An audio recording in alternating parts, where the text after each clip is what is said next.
Sa isang liblib na baryo sa paanan ng bundok sa San Clemente, naninirahan ang isang magsasakang halos hindi na makabangon sa bigat ng kanyang kapalaran. Ang kanyang pangalan ay Roberto. Payat, maitim sa araw, at may mga palad na magaspang sa kakahawak ng araro at asarol. Si Roberto ay kilala sa baryo bilang masipag ngunit malas. Kahit anong sipag ang ibuhos niya sa kanyang maliit na lupang sinasaka, tila laging may sumisira sa kanyang ani. Minsan ay uod, minsan ay tagtuyot, at kung minsan na may bigla ang baha mula sa bundok. Para bang may kamay na hindi nakikita na laging pumipigil sa kanyang pagahon. Mag-isa lamang siya sa kanyang kubo na yari sa pawid at kawayan. Matagal nang yumao ang kanyang mga magulang at ni hindi siya nagkaroon ng sariling pamilya. Sa gabi, ang tanging kasama niya ay ang huni ng kuliglig at ang malamlam na ilaw ng gasera. Isang gabi ng kabilugan ng buwan, habang tinatapos ni Roberto ang pag-aayos ng kanyang mga gamit matapos ang buong araw na pagbubungkal, may napansin siyang kakaiba. Ang hangin ay biglang tumahimik. Hindi karaniwang katahimikan, kundi yung tipong parang may nagmamasid. Napahinto siya sa paghigop ng tubig mula sa kanyang basong lata. Unti-unti niyang ibinaba ang baso at tumingin sa may pintuan ng kanyang kubo. May marahang katok.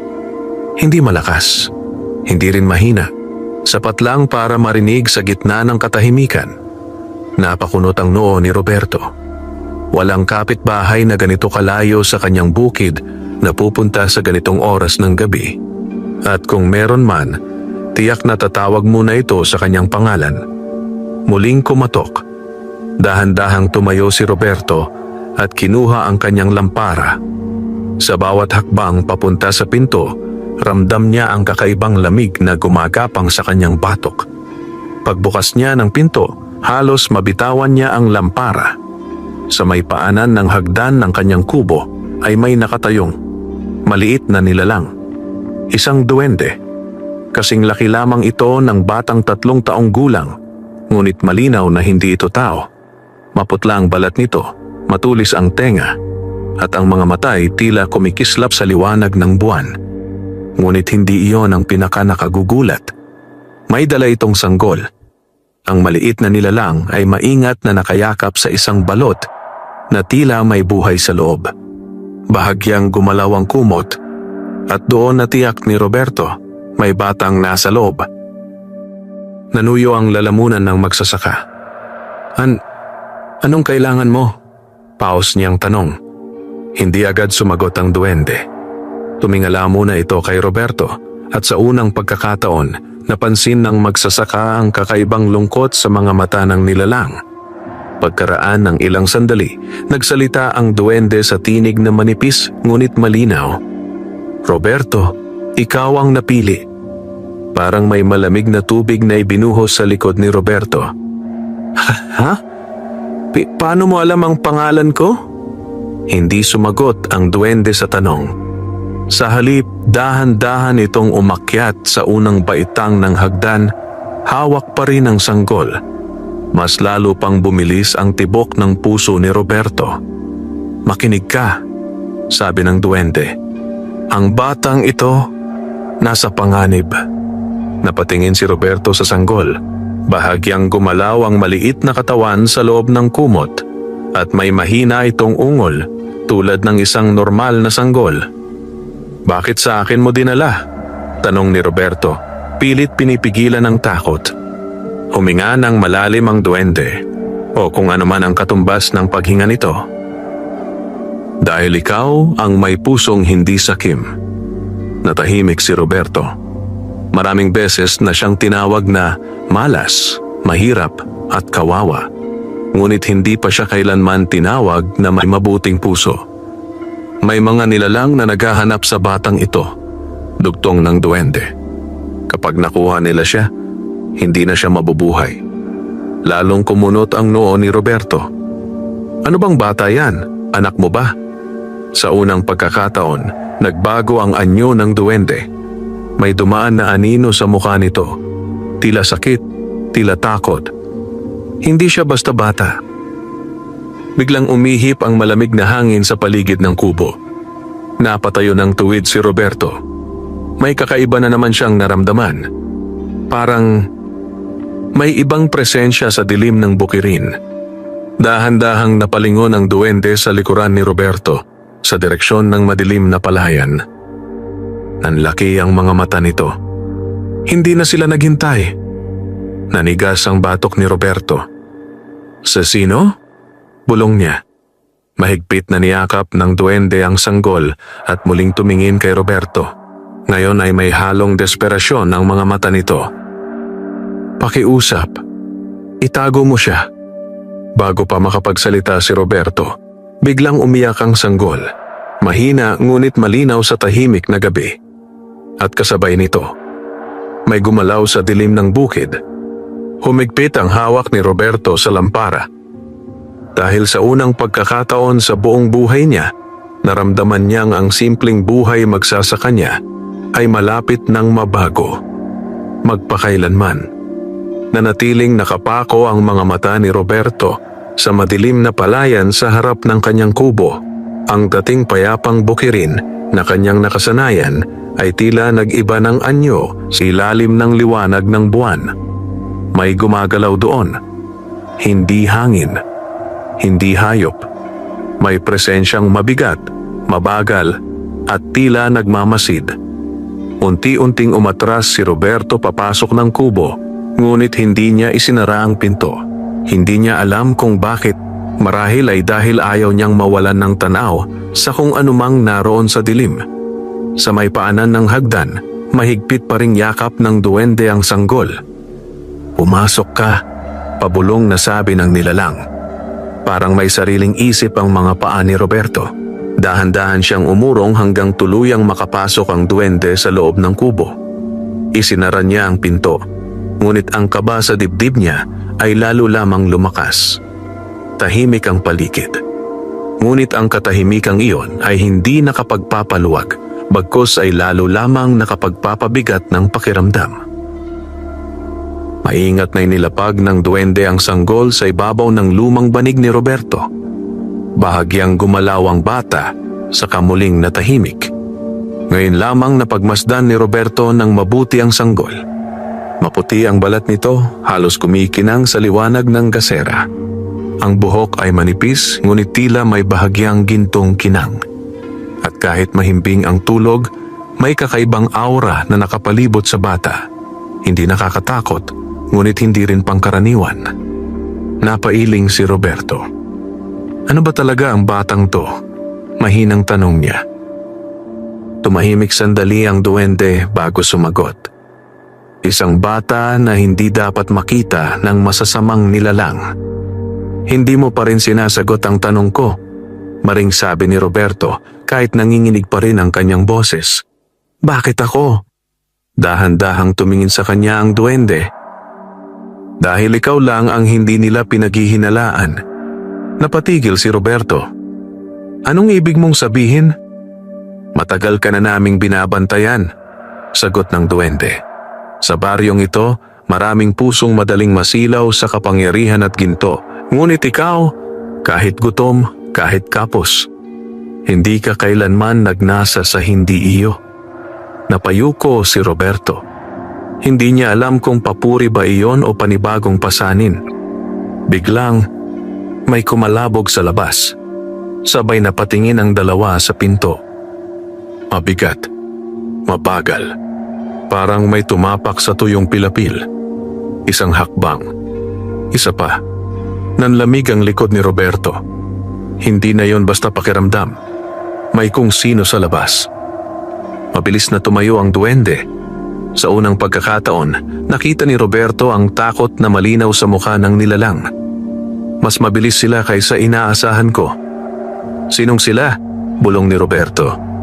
Hindi sumagot ang duwende. Sa halip, mabilis nitong kinuha ang kamay ni Roberto at inilagay roon ang isang maliit na bagay. Isang anting-anting. Maliit na bilog na tila yari sa lumang pilak, may nakaukit na mga simbolong hindi maintindihan ni Roberto. Isuot mo yan, sabi ng duwende. Huwag mong aalisin kahit anong mangyari. Nanginginig na isinabit ni Roberto ang anting-anting sa kanyang leeg. Sa mismong sandaling dumikit ito sa kanyang balat. May dumaloy na kakaibang init sa kanyang dibdib. Napasinghap siya. Ano? Hindi na niya natapos ang sasabihin. Dahil sa labas ng kubo, may aninong dumaan sa bintana. Hindi malinaw ang hugis. Ngunit siguradong hindi tao. Mahaba ang mga braso at tila nakayuko habang gumagalaw. Napatakip ng bibig si Roberto. Samantalang ang duwende ay mahigpit na nakatitig sa pinto. Handang-handang tila may darating na mas masama pa. Mahinang umiyak ang sanggol sa banig. At sa gabing iyon, unang beses na naisip ni Roberto na baka ang simpleng buhay niya sa baryo ay tuluyan ng nagwakas. Hindi gumalaw si Roberto, ni hindi siya halos huminga habang nakatitig sa aninong dumaan sa bintana ng kanyang kubo. Pakiramdam niya ay parang may malamig na kamay na dahan-dahang pumipisil sa kanyang puso. Ang duwende ay nanatiling tuwid ang tindig. Ang maliliit nitong mata ay nakapako sa pinto. Muling umiyak ang sanggol. Mahina ngunit sapat upang lalo pang sumikip ang dibdib ni Roberto. Patahimikin mo siya. Pabulong ngunit mariing sabi ng duwende. Agad lumapit si Roberto sa banig. Hindi siya sanay magbuhat ng sanggol, ngunit maingat niyang kinuha ang bata sa kanyang mga bisig. Nakapagtataka, pagkahawak pa lamang niya, tila bahagyang kumalma ang sanggol. May kakaibang init na dumaloy sa kanyang mga palad. Napakunot ang noo niya. Bakit parang, hindi na niya natuloy ang bulong. Dahil sa labas, may marahang pagkaluskos sa dingding ng kubo. Parang may kung anong kumikiskis sa kawayan. Mabagal. Paikot. Napalunok si Roberto. Umalis ba sila? Mahina niyang tanong. Hindi agad sumagot ang duwende. Ilang sandali pa itong nakinig sa kadahan-dahang umiling. Hindi pa. Nanikip ang dibdib ni Roberto. Hindi sila basta aalis. Dugtong ng duwende. Naaamoy nila ang bata. Parang binuhusan ng malamig na tubig ang batok ni Roberto. Ano bang klaseng mga nilalang ang humahabol sa batang to? Sa unang pagkakataon, nagatubili ang duwende. Tila ayaw nitong sabihin, ngunit alam nitong wala na itong pagpipilian. Mga nilalang na matagal nang nagkukubli sa kabundukan, mahinang sabi nito, mga gutom sa kapangyarihan at sa dugo. Napahigpit ang yakap ni Roberto sa sanggol. Hindi ko kaya to, bulong niya. Isa lang akong magsasaka. Dahan-dahang lumapit ang duwende sa kanya. Alam ko, tumingala si Roberto. Pero minsan, patuloy ng duwende, ang pinipili ng tadhana ay hindi ang pinakamalakas, kundi ang may pinakamatibay na puso. Natahimik si Roberto. Hindi niya alam kung bakit, ngunit sa gitna ng kanyang takot, may maliit na bahagi ng dibdib niya ang unti-unting tumitibay. Biglang, may malakas na pagkatok sa pinto. Isang beses, mabigat, napatalon si Roberto. Muling kumatok, mas malakas. At pagkatapos, isang boses, mahina, paus, halos pabulong mula sa labas. Roberto, nanigas ang buong katawan ng magsasaka. Kilalang kilala niya ang boses na iyon. Dahan-dahan siyang napalingon sa duwende. Nanlalaki ang mga mata. Si Mang Tino yon, bulong niya. Kapitbahay ko. Ngunit hindi gumalaw ang duwende. Sa halip lalo lamang tumalim ang tingin nito sa pinto. Huwag mong bubuksan, napalunok si Roberto. Pero, muling nagsalita ang boses sa labas, ngayon ay mas malinaw. Roberto, tulungan mo ako. Nanlamig ang dugo ni Roberto dahil may kakaiba. Ang kubo niya ay nasa gitna ng bukirin, malayo sa bahay ni Mang Tino. At higit sa lahat, 3 buwan nang patay si Mang Tino. Unti-unting nanginig ang kamay ni Roberto habang yakap ang sanggol. Sa labas ng pinto, muling kumatok ang kung sino man. Mas mabagal, mas mabigat. At sa pagkakataong iyon, alam na ni Roberto na kung ano man ang nasa labas ng kanyang kubo, hindi iyon ang kapitbahay niya. Nanatiling nakatitig si Roberto sa pinto. Ang bawat katok mula sa labas ay tila dumadagundong sa loob na kanyang dibdib. Mahigpit ang yakap niya sa sanggol at ramdam niya ang bahagyang panginginig ng maliit na katawan nito. Muling nagsalita ang boses sa labas. "Roberto, buksan mo. Ako to." Halos hindi makagalaw ang magsasaka. Kilalang kilala niya ang tinig, ang paos na himig, ang mabagal na paraan ng pagsasalita. Eksaktong-eksakto. Parang buhay na buhay si Mang Tino sa labas ng kanyang kubo. Ngunit malinaw sa kanyang alaala ang araw na ibinaon nila sa lupa ang matandang kapitbahay. Siya mismo ang tumulong maghukay ng libingan. Dahan-dahang umiling ang duwende. Nililin lang kanila. Napapikit sandali si Roberto. Pinilit niyang pakalmahin ang mabilis na tibok ng kanyang puso. Paano nila nagagawa yon? Bulong niya. Mahina ang sagot ng duwende. Marami silang paraan. Ang ilan sa kanila, kayang hiramin ang tinig ng patay. Parang may malamig na hangin na dumaan sa batok ni Roberto. Sa labas, biglang tumigil ang katok. Sumunod ang katahimikan. Ngunit ang katahimikang iyon ay mas nakakatakot kaysa sa ingay. Unti-unting napalapit si Roberto sa pinto, ngunit agad siyang hinawakan ng duwende sa pulsuhan. "Huwag!" Huminto siya. Ilang segundo ang lumipas. Pagkatapos, may dahan-dahang pagkaluskos sa mismong dingding ng kubo. Hindi na ito sa may pinto. Umiikot na. Parang may kung anong gumagapang sa paligid ng kanyang bahay. Napalunok si Roberto. Hindi sila makapasok, bulong ng duwende. Hindi hanggat suot mo ang anting-anting. Automatikong hinawakan ni Roberto ang maliit na bilog sa kanyang leeg. Mainit pa rin ito sa kanyang balat, tila may sariling pintig. Biglang may mahinang halakhak sa labas. Hindi ito kay Mang Tino. Mas manipis, mas magaspang, at may halong gutom.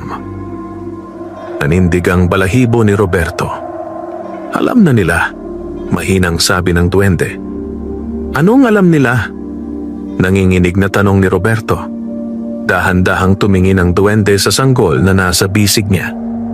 Na nasa iyo ang bata. Sa mismong sandaling iyon, malakas na kumalabog ang isang bahagi ng dingding ng kubo. Napaatras si Roberto. Isa pang kalabog, mas malakas. May kung anong tumama mula sa labas. Parang sinusubukang pasukin ang kubo. Mahigpit na napapikit si Roberto. Hindi ako handa sa ganito, bulong niya. Ngunit nang muling umiyak ang sanggol sa kanyang mga bisig, mahina, inosente. May kung anong nagbago sa loob niya. Dahan-dahan siyang tumuwid. Masumigpit ang hawak niya sa bata. Hindi ko sila papayagang makuha ka. Mahina ngunit buo niyang sabi. Sa unang pagkakataon, bahagyang ngumiti ang duwende. Ngunit ang ngiting iyon ay hindi nagtagal. Dahil sa labas ng kubo, may kung anong mahaba at maitim ang unti-unting dumaan sa siwang ng kawayan. Isang manipis na daliring hindi pantao. At dahan-dahan itong gumalaw. Papasok. Parang tumigil ang mundo ni Roberto. Nakatitig siya sa siwang ng kawayan kung saan unti-unting pumapasok ang maitim at mahaba na daliri. Hindi iyon tulad ng kamay ng tao, masyadong payat, masyadong mahaba at tila nangingitim na parang nababad sa lupa at dugo. Napaatras siya ng isang hakbang ngunit hindi niya binitiwan ang sanggol. Duwende, paos niyang bulong. Nakakapasok sila. Sa unang pagkakataon, nakita ni Roberto ang seryosong pag-aalala sa mukha ng maliit na nilalang. Hindi dapat, mabilis nitong sabi. Malakas ang harang ng anting-anting. Ngunit habang nagsasalita ito, lalo pang sumiksik papasok ang maitim na daliri. Kumiskis ito sa kawayan at may narinig si Roberto na parang mahinang ungol mula sa labas. Tila may natutuwa. Biglang uminit ang anting-anting sa leeg ni Roberto. Napasinghap siya. "Anong? Ilapit mo ang bata sa dibdib mo," utos ng duwende. Hindi na nagtanong si Roberto. Mahigpit niyang idinikit ang sanggol sa kanyang dibdib. Sa mismong sandaling iyon, mas lalong uminit ang anting-anting, ngunit hindi na masakit. Sa halip, parang may dumadaloy na lakas sa kanyang katawan. Napansin niya, ang maitim na daliri ay biglang nanginig. Unti-unti itong umatras. May sumunod na mahinang ungol mula sa labas. Ngayon ay halatang may inis at galit. Hindi nakapaniwala si Roberto. Umatras siya. Bahagyang tumango ang duwende. Gumagana ang anting-anting, pero sinusubok nila ang hangganan. Napalunok si Roberto. "Ilan sila?" Hindi agad sumagot ang duwende. Sa halip, dahan-dahan itong lumapit sa bintana at sumilip sa siwang. Pagbalik nito kay Roberto, mas mabigat na ang itsura ng mukha nito. Hindi lang isa. Nanlamig ang dugo ni Roberto. Sa labas, muling umikot ang pagkaluskos sa paligid ng kubo. Ngayon ay mas marami na. Parang may ilang nilalang na gumagala sa palayan, paikot-ikot, naghahanap ng paraan. Biglang umiyak ang sanggol. Mas malakas kaysa kanina. At kasabay noon, may sabay-sabay na paggalaw sa labas. Parang may mga paa na tumakbo sa tuyong pilapil. Napatayo ng tuwid ang duwende. Mas lalo silang ginugutom ng iyak niya. Mahina nitong sabi. Halos mataranta si Roberto. Anong gagawin ko?" Saglit na nag-isip ang duwende, saka mabilis na nagsalita. "May asin ka ba?" Napakurap si Roberto. "Meron. Sa kusina." "Dalhin mo rito. Bilisan mo." Kahit nanginginig, agad kumilos si Roberto. Hindi niya binitiwan ang sanggol habang mabilis na tinungo ang maliit niyang kusina. Kinuha niya ang supot ng asin na nakasabit sa dingding at dali-daling bumalik. Inabot niya iyon sa duwende. Mabilis itong kumilos. Kumuha ito ng isang dakok ng asin at nagsimulang magbudbod sa sahig, paikot sa banig, sa pinto at sa mga bintana. Habang ginagawa nito iyon, may mahihinang bulong itong sinasambit na hindi maintindihan ni Roberto. Unti-unting bumigat ang hangin sa loob ng kubo. At sa labas, biglang tumigil ang paggalaw. Parang may biglang napigil. Napahinga ng bahagya si Roberto. Ngunit hindi pa siya tuluyang nakakalma. Dahil sa gitna ng katahimikan, may isang boses na muling umalingaw-ngaw mula sa palayan. Mas malinaw, mas malapit. At hindi na nito ginaya ang tinig ni Mang Tino.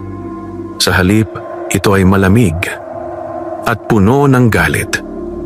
"Hindi ka namin titigilan, Roberto." Tuluyang nanigas ang magsasaka. Dahil malinaw na malinaw, alam ng mga nilalang ang kanyang pangalan. Matagal na walang nagsalita sa loob ng kubo. Nakatayo si Roberto, pawis na pawis kahit malamig ang gabi. Mahigpit ang yakap niya sa sanggol at ang anting-anting sa kanyang leeg ay patuloy na may banayad na init, parang buhay. Sa labas, nananatili ang mabigat na katahimikan. Ngunit alam nilang dalawa, hindi pa tapos ang panganib. Dahan-dahang umupo ang duwende sa gilid ng banig, tila saglit na nanghina.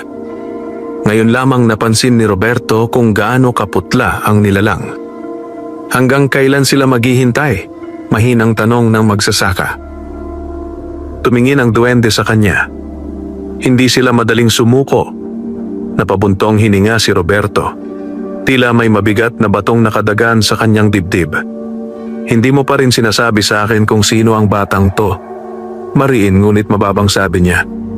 "Kung buhay ko at bahay ko ang nakataya, may karapatan akong malaman." Saglit na tumahimik ang duwende. Ang liwanag ng gasera ay kumurap at ang anino ng maliit na nilalang ay tila sumayaw sa dingding ng kubo. Sa wakas, Nagsalita ito. Ang batang hawak mo ay hindi pangkaraniwan. Mas humigpit ang hawak ni Roberto. Kanina mo pa sinasabi yan. Dahan-dahang tumayo ang duwende at lumapit sa kanya. Maingat nitong tinanggal ang bahagyang nakabalot na tela sa mukha ng sanggol. At sa unang pagkakataon, nakita ni Roberto ng malinaw ang bata. Napasinghap siya. Ang sanggol ay may mapayapang mukha, ngunit sa gitna ng noo nito ay may napakaliit na marka. Hugis bituin. Halos hindi mapansin kung hindi tititigan ng mabuti. Ano yan? Bulong ni Roberto. Mahina ang sagot ng duwende. Iyan ang tatak ng mga tagapagmana. Nanlaki ang mga mata ni Roberto. Tagapagmana ng ano? Huminga ng malalim ang duwende na para bang mabigat ang bawat salitang lalabas. Ang kapangyarihang matagal nang hinahanap ng mga nilalang sa kabundukan. Parang lalong bumigat ang hangin sa loob ng kubo. Kapangyarihan? Ulit ni Roberto. Tumango ang duwende. Kapag lumaki ang batang ito, magkakaroon siya ng kakayahang magbukas at magsara ng mga daanang hindi nakikita ng karaniwang tao. Hindi agad nakaimik si Roberto. Hindi niya lubos maunawaan, ngunit sapat na iyon para lalo siyang kabahan. Kaya nila siya hinahabol? Oo. Para patayin? Bahagyang nagatubili ang duwende bago sumagot. Mas masahol pa. Nanlamig ang dugo ni Roberto. Biglang gumalaw ang sanggol sa kanyang mga bisig. Bahagyang dumilat ang bata at sa loob ng isang iglap, tila may kumislap na kakaibang liwanag sa mga mata nito. Napaatras si Roberto. Nakita mo yon? Tahimik na tumango ang duwende. Unti-unti nang nagigising ang kapangyarihan niya. Napayuko si Roberto, tila nahihilo sa dami ng nangyayari. Bakit ako? Bulong niya. Bakit sa akin napunta to? Hindi agad sumagot ang duwende. Sa halip, dahan-dahan itong lumapit sa dingding ng kubo at ipinatong ang maliit nitong palad sa kawayan. Parang may pinakikinggan. Pagkaraan ng ilang sandali, nagsalita ito ng mahina. Dahil may dugo ka ring hindi mo alam. Parang naputol ang paghinga ni Roberto. Ano? Ngunit bago pa makasagot ang duwende, biglang umuga ang buong kubo. Malakas. Marahas. Parang may mabigat na bagay na bumagsak sa bubong. Napatingala si Roberto, nanlalaki ang mga mata. At sa ibabaw ng pawid, may marahang paggapang. Mabagal, mabigat, at papalapit. Nanigas si Roberto. Ang marahang paggapang sa ibabaw ng pawid ay malinaw na malinaw sa kanyang pandinig. Hindi iyon tulad ng daga o pusa. Mas mabigat, mas maingat, at tila sinasadya ang bawat galaw. Mahigpit niyang niyakap ang sanggol. Ang anting-anting sa kanyang leeg ay muling uminit. Ang duwende ay napatingala rin. Ang maliliit nitong mata ay kumikislap sa tensyon. Hindi sila makapasok sa ibaba, bulong nito. Kaya sa itaas sila sumusubok. Napalunok si Roberto. Makakapasok ba sila sa bubong? Hindi agad sumagot ang duwende. Sa halip, mabilis itong kumilos. Lumapit ito sa gitna ng kubo at kumuha ng isa pang dakok ng asin mula sa supot. Lumapit ka rito, utos nito. Sumunod si Roberto, kahit nanginginig ang tuhod. Tumayo siya sa tabi ng duwende habang hawak ang sanggol. Sa ibabaw ng pawid, may bahagyang pagyuko. Parang may mabigat na katawan na dumidin. Unti-unting may nalaglag na tuyong hibla ng pawid mula sa kisame. Napatitig si Roberto ron. May anino na unti-unting lumilitaw sa ibabaw ng pawid. Nakaharang sa liwanag ng buwan. Mahaba at tila nakadapa. Napasinghap si Roberto. Duwende! Mabilis na nagbudbod ang duwende ng asin sa sahig sa gitna ng kubo. Bumubuo ng bilog. Pumasok ka sa loob, sabi nito. Agad na humakbang si Roberto papasok sa bilog ng asin. Pagkapasok niya, tila may manipis na hangin na umikot sa paligid nila, banayad ngunit malinaw ang pagbabago. Sa itaas, biglang kumiskis ang kung anuman sa bubong. Mas malakas, mas agresibo. At pagkatapos, may matalim na bagay ang dahan-dahang sumundot pababa sa pawid. Isang kuko, mahaba, maitim, at malinaw na hindi sa tao. Napaatras si Roberto kahit nasa loob siya ng bilog. Unti-unting lumusot ang dulo ng kuko sa pagitan ng pawid na para bang sinusubukang butasin ang bubong. Hindi sila makakapasok basta-basta, bulong ng duwende, kahit ramdam ang tensyon sa boses nito. Pero malalakas ang mga yan. Biglang sumigaw ang sanggol. Mas malakas kaysa dati. At sa mismong sandaling iyon, marahas na bumaon ang kuko sa pawid. May napunit na bahagi ng bubong. Napamura si Roberto sa ilalim ng kanyang hininga. Hindi na sila naglalaro, sabi ng duwende. Muling bumaba ang kuko. Ngayon ay mas malalim, mas pilit. Unti-unting may maliit na butas na nabuo sa bubong. At sa siwang na iyon, may sumilip. Isang mata, mapula, gutom. Tuluyang nanlamig ang dugo ni Roberto. Ang nilalang sa bubong ay malinaw na nakatitig sa kanila. At sa unang pagkakataon, dahan-dahang ngumiti ang duwende. Ngunit hindi iyon ngiti ng tuwa, kundi ng paghahanda. Roberto, mahina nitong sabi, oras na para tumibay ang loob mo. Masuminit ang anting-anting sa dibdib ni Roberto.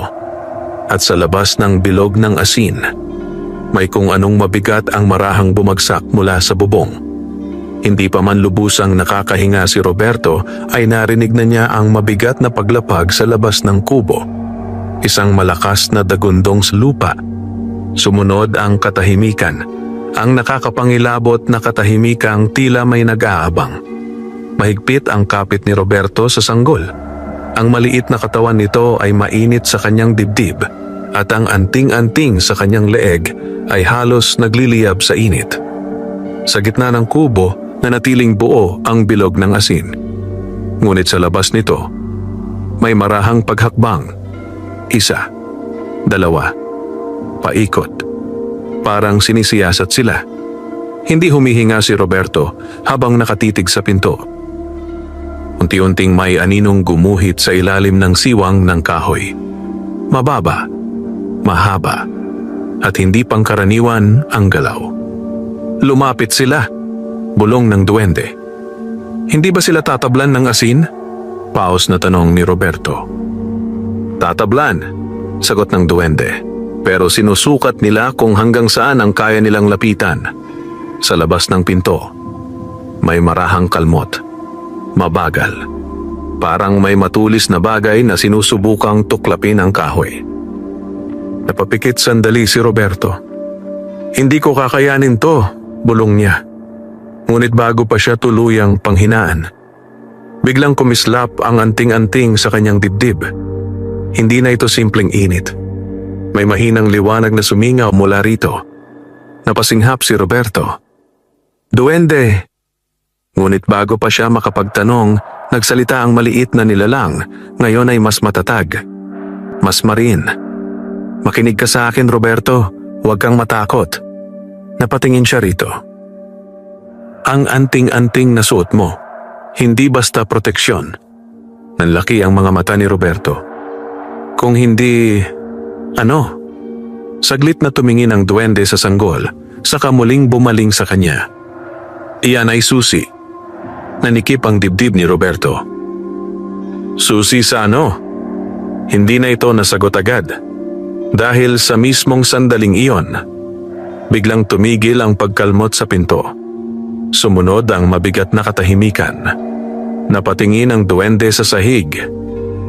Napabuntong hininga ito ng mabigat. Huli na. Nanlamig ang dugo ni Roberto. Anong ibig mong sabihin? Dahan-dahang itinaas ng duwende ang tingin nito sa dingding sa likuran ni Roberto. Hindi lang sila sa harap. Unti-unting napalingon si Roberto at doon, sa mismong likod ng kubo, may bahagi ng kawayan na unti-unting umumbok papaloob. Parang may malakas na puwersang nagtutulak mula sa labas. Isa pang tulak. Mas malakas. May narinig na mahinang pagbitak ng kawayan. Napatayo ng tuwid si Roberto. Duwende! Mahigpit ang boses niya ngayon. Hindi na puro takot. May halo ng pagtitibay. Ngunit hindi pa tapos ang sorpresa. Dahil sa maliit na siwang na nabuo sa dingding. Unti-unting may sumilip na muka. Maputla. Mahaba ang panga. At ang mga mata ay kumikinang sa guta. Tuluyang nagbago ang gabi para kay Roberto. Dahil alam na niya, hindi na sapat ang pagtatago lamang. Hindi na umatras si Roberto. Nakatitig siya sa maputlang mukhang sumisilip sa siwang ng kawayan. Ang mga mata ng nilalang ay kumikislap sa gutom at galit, at ang manipis nitong mga labi ay dahan-dahang bumuka, tila naamoy ang sanggol sa kanyang mga bisig. Humigpit ang hawak ni Roberto. Ang takot ay naroon pa rin, nanginginig sa kanyang mga buto. Ngunit sa ilalim nito, may unti-unting tumitibay. Duwende, mahina ngunit buo niyang sabi. Anong dapat kong gawin? Sa unang pagkakataon, may bakas ng pag-asa sa mukha ng maliit na nilalang. Hindi na sapat ang magtago. Sagot nito. Kailangan mong paatrasin sila. Napasinghap si Roberto. Ako? Tumango ang duwende. Ang anting-anting mo ay hindi lang panangga, kaya nitong magtaboy. Kung may lakas ang loob ng may suot. Muling uminit ang anting-anting sa dibdib ni Roberto, na para bang tumutugon sa sinabi ng duwende. Sa dingding, mas lumaki ang bitak. Unti-unting sumiksik papasok ang mahabang mga daliri ng nilalang. Kumiskis ang mga kuko nito sa kawayan, nagiiwan ng malalalim na gasgas. Mahinang umiyak ang sanggol, at tila lalo pang nabaliw ang nilalang sa labas. Napapikit si Roberto sandali. Sa isip niya ay naglaro ang mga alaala, ang mga araw ng gutom, ang paulit-ulit na pagkabigo sa bukid, ang mga gabing mag-isa siyang nakatingin sa dilim. Wala na siyang ibang maaasahan, wala ring ibang lalaban. Dahan-dahan niyang iminulat ang mga mata. Mas matigas na ang tingin niya ngayon. Sabihin mo sa akin kung paano, sabi niya sa duwende. Mabilis ang tugon nito. Itaas mo ang anting-anting, hilapit mo sa siwang, at huwag kang magdadalawang isip. Huminga ng malalim si Roberto. Sa isang kamay ay hawak niya ang sanggol. Sa kabilang kamay, mahigpit niyang hinawakan ang anting-anting sa kanyang leeg. Unti-unti niya itong itinaas. Sa labas ng dingding, napansin ng nilalang ang galaw niya. Biglang tumalim ang tingin ng mapulang mga mata. At sa isang iglap, mas marahas nitong itinulak ang kawayan. May malakas na bitak. Ngunit huli na. Iniunat ni Roberto ang anting-anting patungo sa siwang. At sa unang pagkakataon, sumiklab ang liwanag mula rito. Hindi ito nakakasilaw, ngunit malinaw. Parang banayad na apoy na may sariling buhay. Napasinghalang nilalang. May sumunod na matinis na ungol mula sa labas. Unti-unting umatras ang maputlang mukha mula sa siwang. Parang nasusunog sa hindi nakikitang puwersa. Nanlaki ang mga mata ni Roberto. Umatras siya. Hindi pa tapos, maring sabi ng duwende. At tama nga. Sa labas, may isa pang ungol.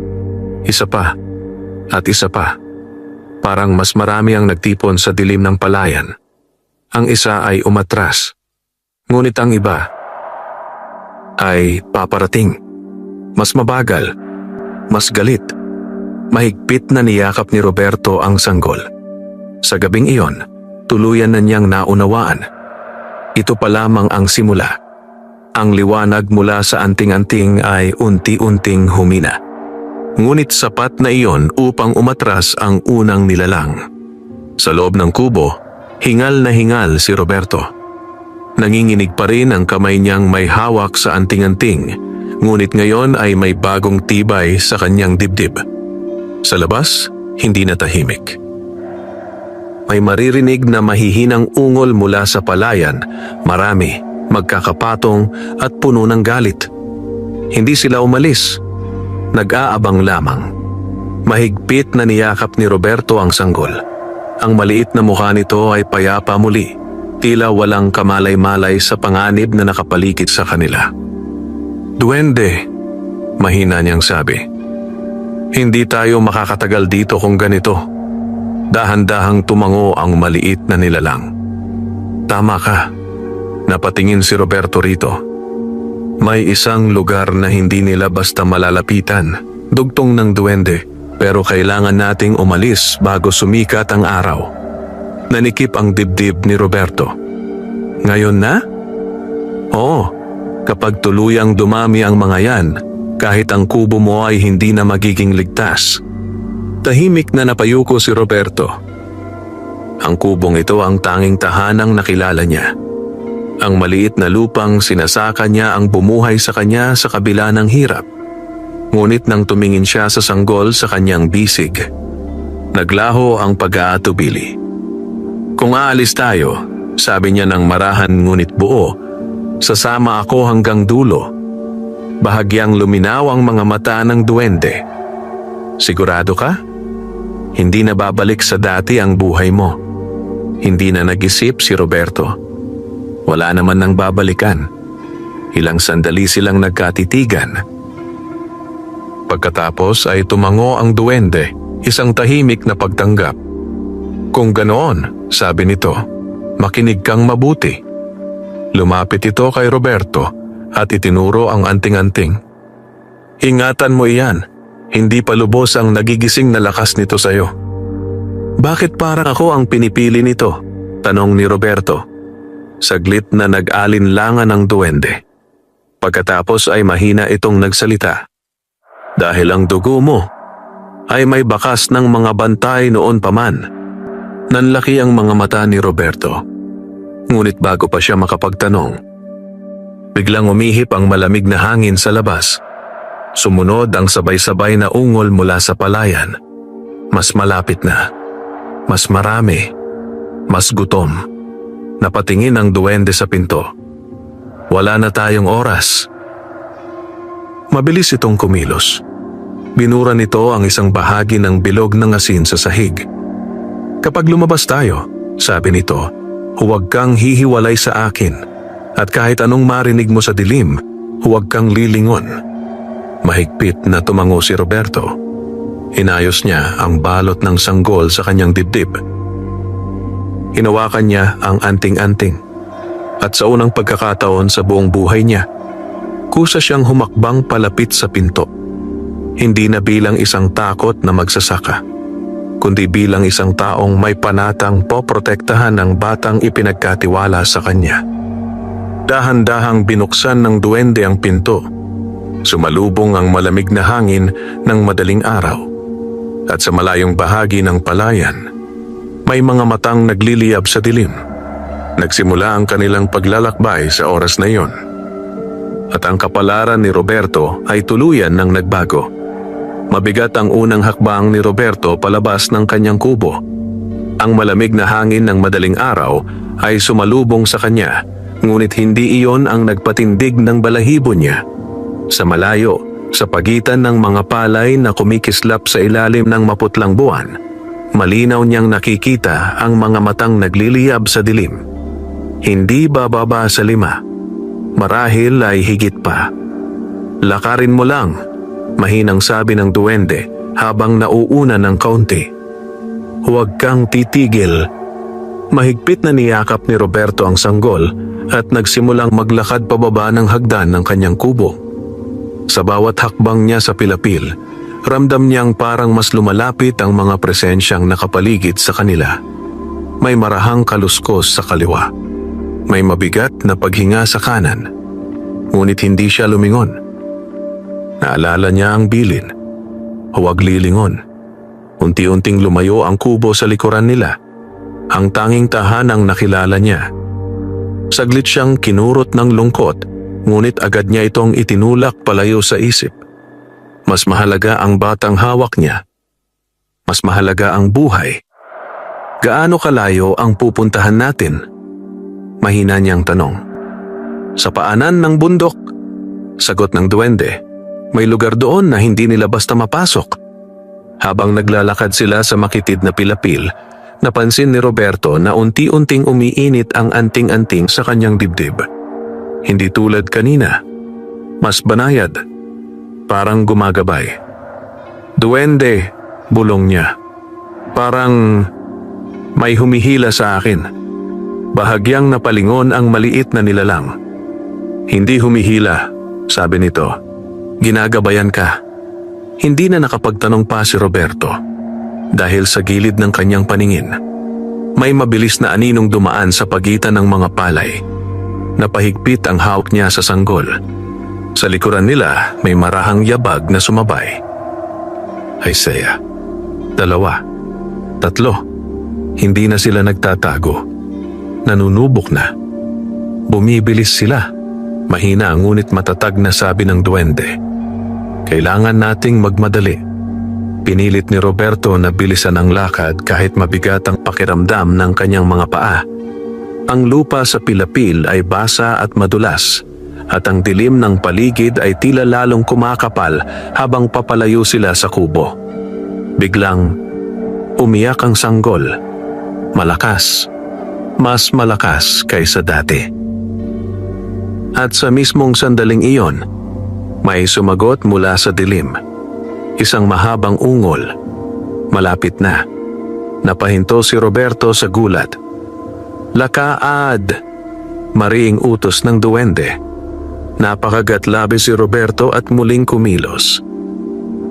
Ngunit huli na ang sandali ng pag-aalinlangan. Sa harap nila, sa mismong dulo ng pilapil, may unti-unting tumayong anino. Mataas, payat, at nakaharang sa kanilang daraanan. Unti-unting umangat ang ulo ng nilalang, at sa ilalim ng maputlang liwanag ng buwan, kumislap ang mapupulang mata nito. Mahigpit na napahinto si Roberto. Dahil ngayon, may naghihintay na sa unahan nila. Napahinto si Roberto. Sa gitna ng makitid na pilapil, ang matangkad na anino ay nakaharang sa kanilang daraanan. Hindi ito gumagalaw, ngunit ramdam na ramdam ang bigat ng presensya nito. Parang mismong hangin ang nagiging mabigat sa paligid. Mahigpit na niyakap ni Roberto ang sanggol. Ang anting-anting sa kanyang dibdib ay muling uminit. Sa unahan, dahan-dahang umangat ang ulo ng nilalang. At sa liwanag ng buwan, lumitaw ang mukha nito. Maputla, mahaba ang panga. At ang bibig ay bahagyang nakabuka, na parabang naamoy na nito ang hinahanap. Napasinghap si Roberto. Duwende! Paos niyang bulong. Ngunit ang maliit na nilalang sa tabi niya ay kalmado. Masyadong kalmado. Tumigil ka lang, mahina nitong sabi. Huwag kang uurong. Parang may malamig na tubig na dumaloy sa likod ni Roberto. Hindi ba tayo atras? Nanginginig niyang tanong. Hindi na maaari. Sa likuran nila may maririnig na namang paggalaw sa palayan. Napalingon ang pakiramdam ni Roberto. Hindi ang ulo niya, kundi ang kutob sa dibdib. Napapalibutan na sila. Huminga ng malalim ang magsasaka. Dahan-dahan niyang inilapit ang sanggol sa kanyang dibdib at hinawakan ang anting-anting. Sa unahan, gumalaw ang nilalang. Isang hakbang pasulong. Mahaba ang mga braso nito na halos sumasayad sa tuhod. Ang mga daliri ay matutulis at nangingitim, at ang mapupulang mata ay nakapako kay Roberto. May mahinang ungol na lumabas sa lalamunan nito. Gutom. Nagiba ang tibok ng puso ni Roberto. Takot pa rin. Oo, pero ngayon, may halong tapang. Ngayon, bulong ng duwende. Hindi na nagatubili si Roberto. Itinaas niya ang anting-anting. Sa mismong sandaling tumapat ang maliit na bilog sa nilalang. Sumiklab ang liwanag. Mas maliwanag kaysa dati. Napaatras ang nilalang. Napasinghal ito. At ang katawan nito ay bahagyang napaurong sa pilapil. Ngunit hindi ito tuluyang umatras. Sa halip, lalo itong nagalit. Mabilis itong umusad pasulong, tila pilit nilalabanan ng puwersang pumipigil dito. Nanlaki ang mga mata ni Roberto. Duwende, hindi siya tumitigil. Dagdagan mo ang loob mo, maring sabi ng duwende. Nararamdaman ng anting-anting ang takot mo. Napapikit si Roberto. Huminga siya ng malalim. Sa isip niya, naalala niya ang kubong iniwan. Ang mga taon ng paghihirap. Ang batang walang kalaban-laban sa kanyang mga bisig. Unti-unti. Humigpit ang hawak niya sa anting-anting. At sa unang pagkakataon, may salitang kusang lumabas sa kanyang bibig. Hindi niya alam kung saan nanggaling. Umatras ka. Kasabay ng mga salitang iyon. Mas luminaw ang liwanag mula sa anting-anting. Sumiklab ito na parang buhay na apoy. Napaatras ang nilalang. Isa pang hakbang. Isa pa. Hanggang sa tuluyan itong umatras sa gilid ng pilapil. At sa loob ng ilang saglit, naglahong parang usok sa dilim. Nanlambot ang tuhod ni Roberto. Ngunit hindi pa tapos. Dahil mula sa likuran, may sabay-sabay na ungol ang umalingaungaw sa palayan. Mas marami, mas malapit, mas galit. Mahigpit na tumingin ang duwende sa daan paakyat ng bundok. Tumakbo na tayo. At sa unang pagkakataon, mula nang magsimula ang gabing iyon. Nagsimulang tumakbo si Roberto. Yakap ang batang maaaring magbago ng kapalaran ng kanilang mundo. Hindi na nagatubili si Roberto. Tumakbo siya sa makitid na pilapil. Yakap ng mahigpit ang sanggol sa kanyang dibdib. Sa unahan, mabilis na gumagalaw ang duwende. Maliit ngunit tila sanay sa landas kahit halos wala ng liwanag ang buwan. Sa likuran nila, may mga yabag na humahabol. Mabibigat. Marami. Hindi na nagtatago ang mga nilalang. Hinahabol na sila. Humahapdi ang dibdib ni Roberto sa hingal, ngunit hindi siya tumigil. Ang anting-anting sa kanyang leeg ay patuloy na umiinit, parang nagbibigay ng kakaibang lakas sa kanyang katawan. Malapit na ba tayo? Hingal niyang tanong. Hindi pa, sagot ng duwende habang patuloy sa pagtakbo. Pero papunta na tayo sa hangganan. Napakunot ang noo ni Roberto. Anong hangganan? Hangganan ng kanilang kapangyarihan. Bago pa siya makapagtanong, biglang may mabilis na aninong tumalon mula sa gilid ng palayan. Napahinto si Roberto sa gulat. Isang nilalang ang bumagsak sa harap nila.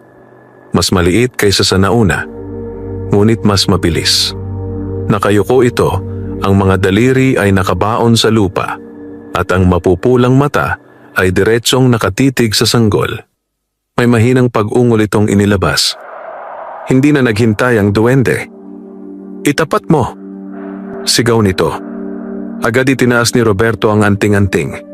Sumiklab ang liwanag. Ngunit sa pagkakataong ito, hindi agad umatras ang nilalang. Sa halip, kumapang ito pakaliwa, umiikot, na para bang hinahanap ang puwang sa depensa. Nanlaki ang mga mata ni Roberto. Duwende, umiikot siya. Matatalino na ang ilan sa kanila. Mabilis na sagot nito. Huwag mong ibababa. Masumigpit ang kapit ni Roberto sa anting-anting. Ramdam niyang nanginginig ang kanyang braso sa pagod, ngunit pinilit niyang manatiling matatag. Ang nilalang ay patuloy na umiikot. Palapit ng palapit. At sa likuran nila, may paparating pang mga yabag. Mas mabilis na ngayon. Mas marami. Biglang umiyak ang sanggol. At sa iglap na iyon, sumugod ang nilalang. Ngayon! Sigaw ng duwende. Hindi na nag-isip si Roberto.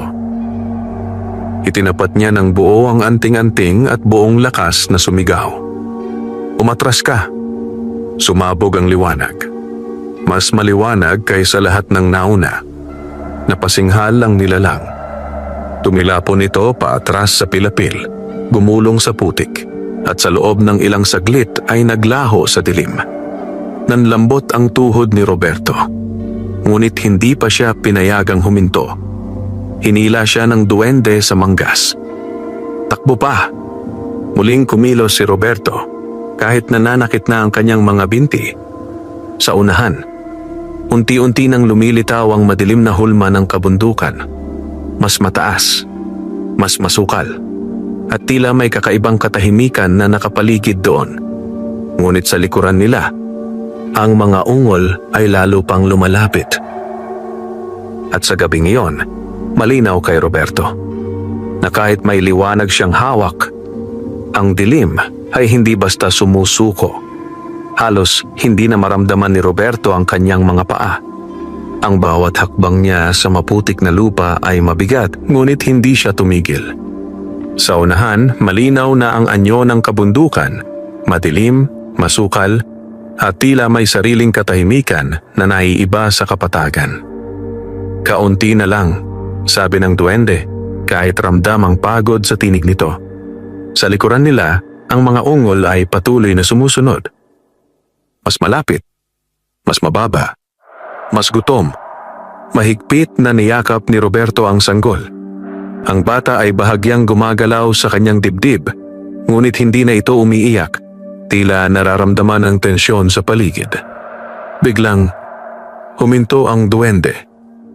Napapreno rin si Roberto. "Nandito na tayo," mahina nitong sabi. Napatingin si Roberto sa paligid. Sa unang tingin, parang wala namang kakaiba. Isa lamang itong bahagi ng paanan ng bundok. May matataas na damo, ilang batong nakausli, at ang makapal na lilim ng mga punong kahoy.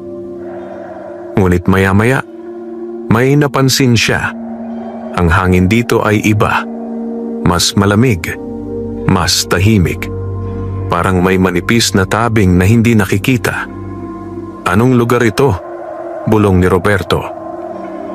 "Isang lumang hangganan," sagot ng duwende. "Dito nagsisimula ang lupang hindi nila basta mapasok." Bahagyang gumaan ang dibdib ni Roberto. Ngunit hindi iyon nagtagal. Dahil sa likuran nila, biglang tumigil ang mga yabag. Unti-unting napalingon si Roberto. Sa gilid ng kapatagan, sa may hangganan ng anino at liwanag, may mga hugis na unti-unting lumilitaw. Isa, dalawa, marami. Hindi na sila nagtatago. Ang mga nilalang ay nakahanay sa dilim. Ang mapupulang mata ay sabay-sabay na nakatitig sa kanila. Ngunit, hindi sila lumalapit. Parang may pumipigil. Napabuntong hininga ang duwende. Hindi sila makatawid ng basta. Bahagyang lumuwag ang balikat ni Roberto. Ngunit napansin niya, hindi umaalis ang mga nilalang. Naghihintay lamang. May mahinang ungol ang isa sa kanila. Mas mababa at mas galit kaysa sa iba. Parang babala o pangako. Unti-unting lumapit ang duwende kay Roberto at tumingin sa sanggol. "Kailangan pa nating umakyat," sabi nito. "Hindi pa ito ang pinakaligtas." Napakunot ang noo ni Roberto. "May mas ligtas pa?" Tumango ang duwende. "May isang lugar sa loob ng bundok. Doon lang sila tuluyang hindi makakalapit." Tahimik na tumingin si Roberto sa madilim na kabundukan. Pagod na siya. Ngunit nung sumilip siya sa mukha ng sanggol, muling tumibay ang loob niya. "Sige," mahina ngunit buo niyang sabi. Sa likuran nila, sabay-sabay na nagningas ang mga matang mapupula. Tahimik silang nagmamasid, naghihintay. At malinaw kay Roberto, hindi pa tapos ang habulan. Mabagal ngunit tuloy-tuloy ang pag-akyat ni na Roberto at ng duwende sa masukal na bahagi ng bundok. Ang lupa ay mabato at madulas, at ang makakapal na ugat ng mga puno ay tila sumasabit sa paa sa bawat hakbang. Ngunit napansin ni Roberto, habang papaloob sila ng papaloob, unti-unting nawawala ang mabigat na presensyang humahabol sa kanila.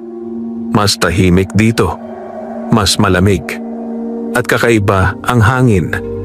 Parang may lumang kapangyarihang natutulog sa paligid.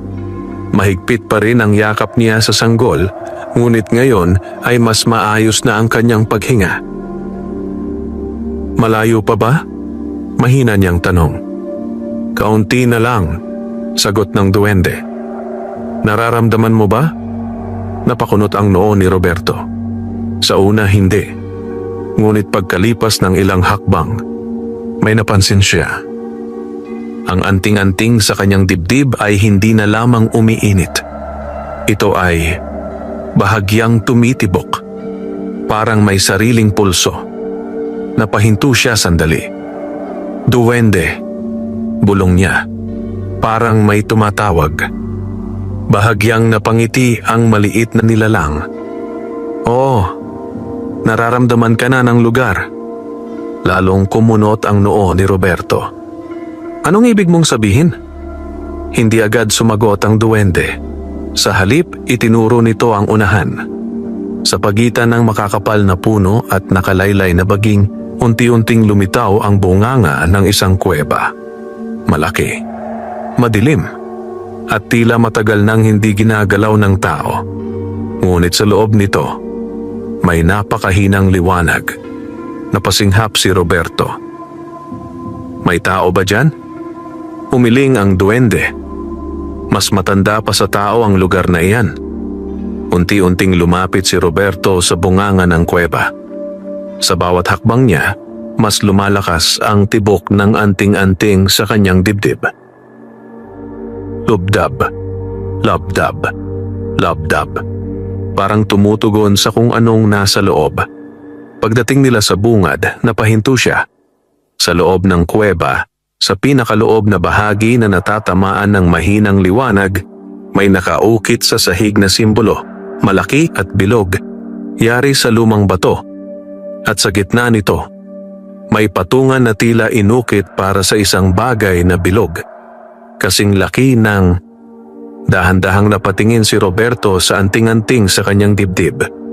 Nanuyo ang kanyang lalamunan. Duwende. Mahina ang sagot ng nilalang. Oo, nanlaki ang mga mata ni Roberto.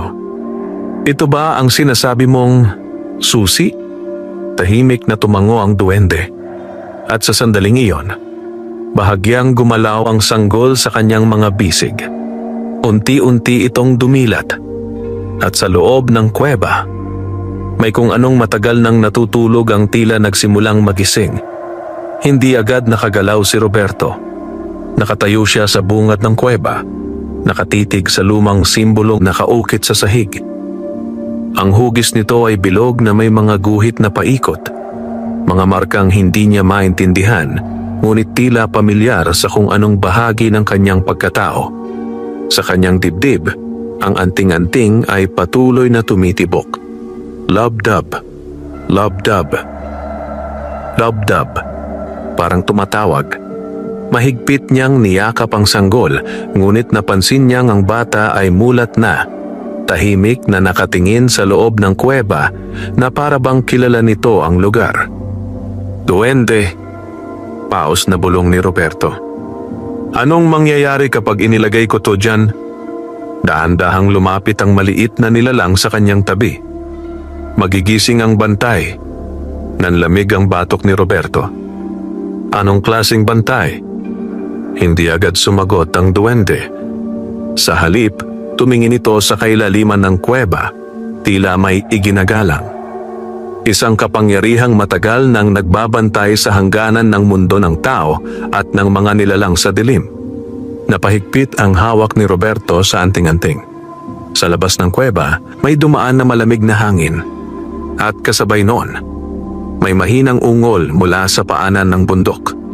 Malayo, ngunit malinaw. Hindi pa rin umaalis ang mga humahabol. Kung hindi ko ilalagay? Tanong ni Roberto. Mahina ang sagot ng duwende. Patuloy silang lalapit hanggang mahanap nila ang paraan. Napapikit si Roberto sandali.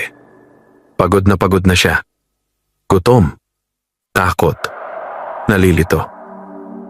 Ngunit nang maramdaman niya ang maliit na kamay ng sanggol na bahagyang humawak sa kanyang damit, may kung anong tumibay sa loob niya. Dahan-dahan siyang lumakad papasok ng kuweba. Sa bawat hakbang, mas lumalakas ang tibok ng anting-anting.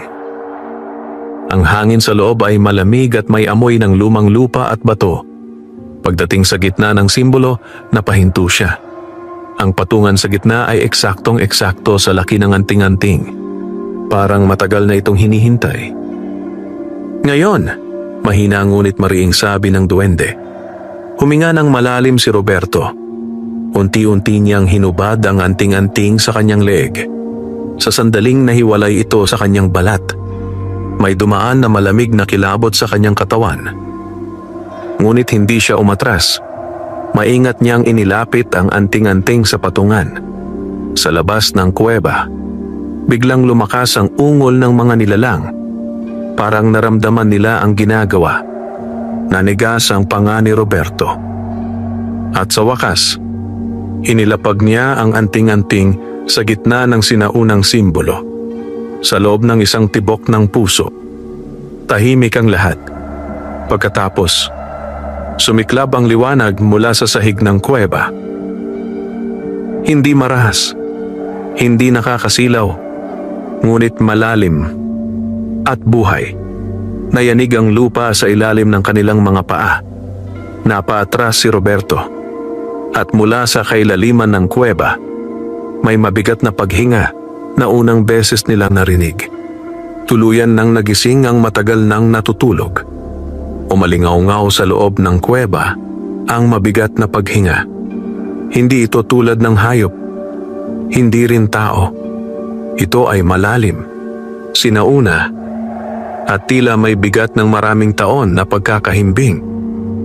Nanigas si Roberto sa kinatatayuan. Ang liwanag mula sa simbolo sa sahig ay patuloy na lumalakas, gumuguhit sa mga dingding ng kuweba at nagpapakita ng mga ukit na kanina ay hindi niya napansin. Mga lumang marka ng mga bilog, bituin at anyong tila nagbabantay. Sa kanyang tabi, ang duwende ay nakayuko ng bahagya. Hindi sa takot, kundi sa paggalang. Duwende! Paos na bulong ni Roberto. Ano yon? Bago pa makasagot ang maliit na nilalang. Muling umuga ang lupa. Mas malakas. Mula sa kailaliman ng kuweba, unti-unting may gumalaw sa dilim. Una, dalawang matang kumislap. Hindi mapula tulad ng mga humahabol sa kanila, kundi kulay ginto, maliwanag. Tahimik ngunit mabigat ang presensya. Napaatras si Roberto ng kusa. Ang sanggol sa kanyang mga bisig ay hindi umiyak.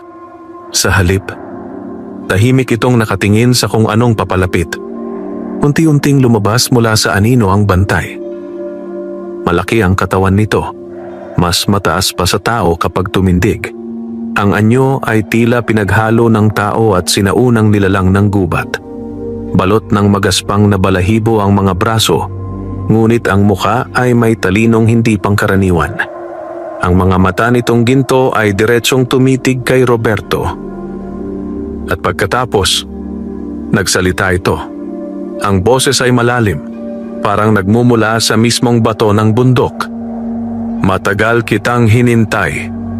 Nanlaki ang mga mata ni Roberto. Ako? Dahan-dahang tumango ang sinaunang bantay. Dala mo ang dugo ng mga unang tagapagbantay. Parang tumigil ang paghinga ni Roberto. Sa kanyang likuran, marahang nagsalita ang duwende.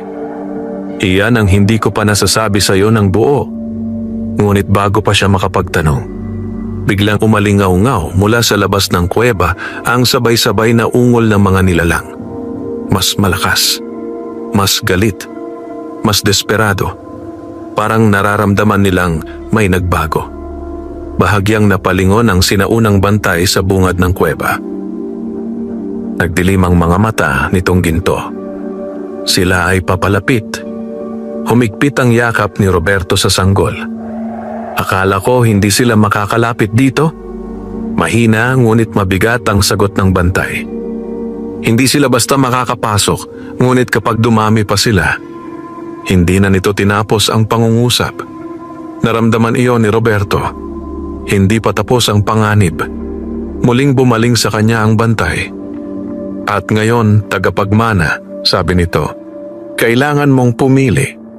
Nanuyo ang lalamunan ni Roberto. Pumili ng ano? Ang mga matang ginto ay kumislap. Kung ikaw ba ay tatayo bilang bantay o tatakas habang may oras pa. Sa labas ng kuweba, lalong lumakas ang ungol ng mga nilalang. At sa unang pagkakataon mula nang magsimula ang lahat. Alam ni Roberto na ang susunod niyang desisyon ang magtatakda ng kapalaran ng bata at ng kanyang sariling dugo. Hindi agad nakasagot si Roberto. Ang dibdib niya ay mabilis ang pag-angat baba habang nakatitig sa sinaunang bantay. Sa paligid nila, ang kuweba ay patuloy na may mahinang pagyanig at mula sa bungad ay pumapasok ang malamig na hangin na may dalang mga ungol ng mga nilalang sa labas. Tahimik ang sanggol sa kanyang mga bisig, parang naghihintay, parang nakikinig. Tagapagmana. Muling wika ng bantay, ang tinig ay mabigat ngunit hindi nagmamadali. Ang landas na pipiliin mo ay hindi na mababawi. Napapikit sandali si Roberto. Sa isip niya ay bumalik ang lahat. Ang kanyang kubo, ang tahimik na buhay sa bukid, ang mga taon ng pag-iisa. Maaari pa siyang tumalikod. Maaari pa siyang umalis habang may pagkakataon. Ngunit nang maramdaman niya ang marahang paggalaw ng sanggol sa kanyang dibdib, may kung anong tuluyang tumibay sa loob niya. Dahan-dahan siyang dumilat. Mas malinaw na ngayon ang kanyang mga mata. Hinding-hindi ko iiwan ang batang ito. Mahina ngunit buo niyang sabi. Tumahimik ang kuweba. Maging ang duwende ay hindi gumalaw. Unti-unting tumango ang sinaunang bantay. Kung gayon, tinatanggap mo ang panata. Humigpit ang hawak ni Roberto sa sanggol. Anong kailangan kong gawin? Sa labas. Biglang may malakas na kalabog sa bungad ng kuweba. Parang may malalaking katawan na sumubok lumapit sa hangganan. Nagdilim ang mukha ng bantay. Wala na tayong oras. Mabilis itong lumapit sa sinaunang simbolo sa sahig kung saan nakalapat ang anting-anting. Roberto, mariin nitong sabi, kunin mo muli ang susi. Hindi na nagatubili si Roberto. Maingat niyang ibinigay saglit ang sanggol sa duwende at agad na kinuha ang anting-anting mula sa patungan. Sa sandaling nahawakan niya ito, may malakas na alon ng init ang dumaloy sa kanyang katawan. Napasinghap siya at sa unang pagkakataon, may mga larawang kumislap sa kanyang isipan, mga lalaking nakasuot ng lumang kasuotan. Mga bantay na may hawak ding mga anting-anting. Isang sinaunang panata. Napaatras siya sa gulat. Anong? Naalaala ka na ng dugo mo, sabi ng bantay.